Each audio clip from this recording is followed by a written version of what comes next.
Informative and valuable interviews here. So as my guests today, I have here, I'll let them introduce themselves, Renaud Boucher from Denodo. And Julien Letanou from Square IT Services. There you see, I couldn't have said it that way, from Square IT Services. So we just heard a German presentation from a manufacturing company. We're in London. We're going to go to the French-speaking region. So let me ask these gentlemen here, so what is the trending topic in French-speaking region of Europe now in data management, information management? Donc, on parle en français maintenant. Les sujets, pour le moment, c'est déjà la mise en place de la data virtualisation, parce qu'en France, c'est un sujet qui est relativement nouveau. Nous, on travaille dessus depuis un peu plus d'1 an maintenant. Et on a des projets qui sont assez variés en termes de use case. Sur les premiers clients, ça allait de mettre en place une couche middleware dans tout le SI, en commençant par un petit projet, et ensuite, avec ce succès, du coup, on a d'autres projets qui en découlent, et on utilise du coup cette couche de data virtualisation pour décorréler les producteurs de la donnée et les consommateurs de la donnée. Et les autres use cases qu'on a, c'est par exemple un use case assez simple techniquement, mais vraiment très important, c'est autour de la GDPR. La GDPR, mais explique-nous et raconte-nous un petit peu plus autour finalement de l'impact économique ou l'impact global positif que peut avoir Denodo sur un système d'information. Alors déjà, pour notre premier client, c'est simple. Ils avaient fait un premier projet. L'idée, c'était de mettre en place un outil pour poser des remises sur des clients. Ouais. Le premier projet a mis pratiquement 1 an et ça a fini en échec. Nous, en 4 mois, on a réussi à le mettre live avec la data virtualisation. Et derrière ça, quelles sont les perspectives en termes d'autres projets que vous avez avec ce client ? Alors, les autres projets, c'est fournir de la donnée pour leurs outils de business intelligence, fournir de la donnée à travers le data catalogue pour les data scientists et du fait de la décorrélation entre la donnée et les utilisateurs, aussi faciliter tous les projets de migration ou d'intégration de nouveaux outils. D'accord, je sais que... Alors, je voudrais maintenant qu'on parle d'un deuxième use case qui me semble aussi important. So Renaud, do you want me to translate all this French back to the audience in English, or will you do that for us? No, we were discussing about GDPR. And the positive economic impact of Denodo for one of our main French customer, Okay. And we are about now, to start to discuss about the luxury group and the GDPR use case. It's just because, Well, go ahead in French, but I think you're doing a better job of the translation into English than I could, so you'll continue doing that. Ok.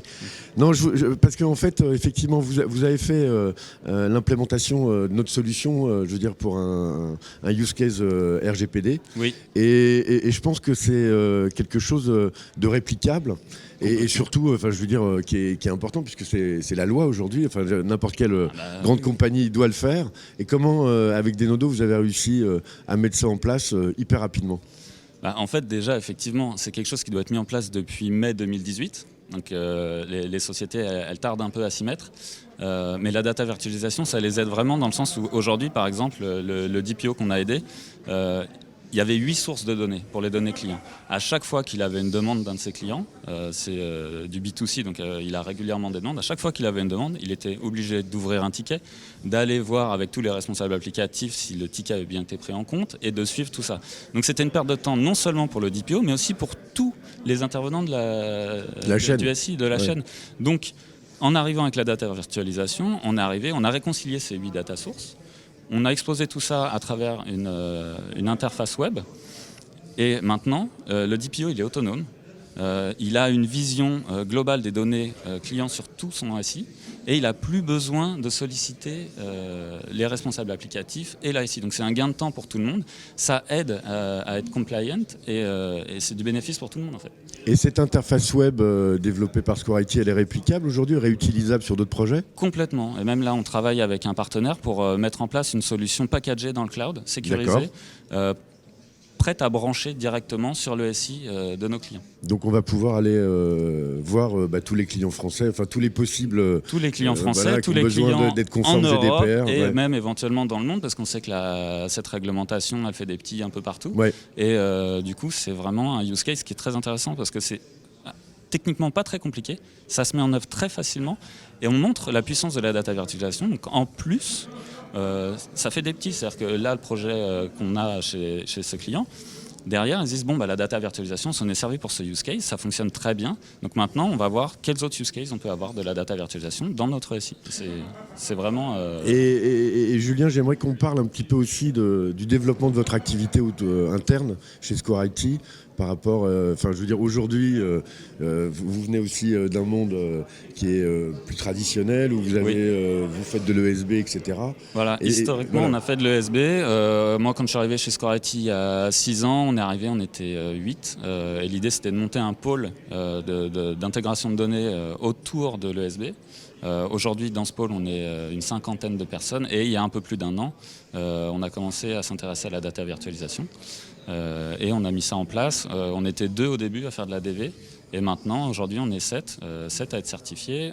On a plusieurs clients et on a beaucoup de perspectives. On voit que les clients sont intéressés. En France, ils voient l'intérêt de la data virtualisation et du coup, comme on a réussi à faire le premier projet live, le premier projet data virtualisation des nodes de production en France, bah, ça nous donne une visibilité, même si on n'est pas très gros, et on a de l'avance sur nos concurrents, on a une expertise, et maintenant, là, on est 7, mais on recrute, on forme, et on continue à grossir. Bon, bah super.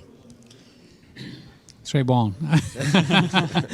Merci beaucoup, and really enjoyed your explanation. Let me ask one final question in English for our audience. How are you enjoying DataFest here?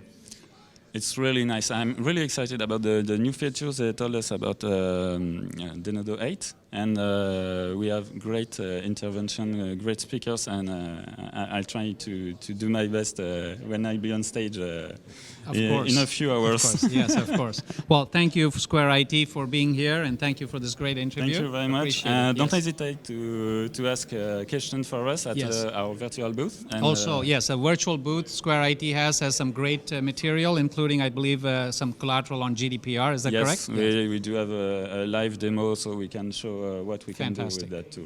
Yeah. Okay. Well, thank you very much. Merci beaucoup. Thanks.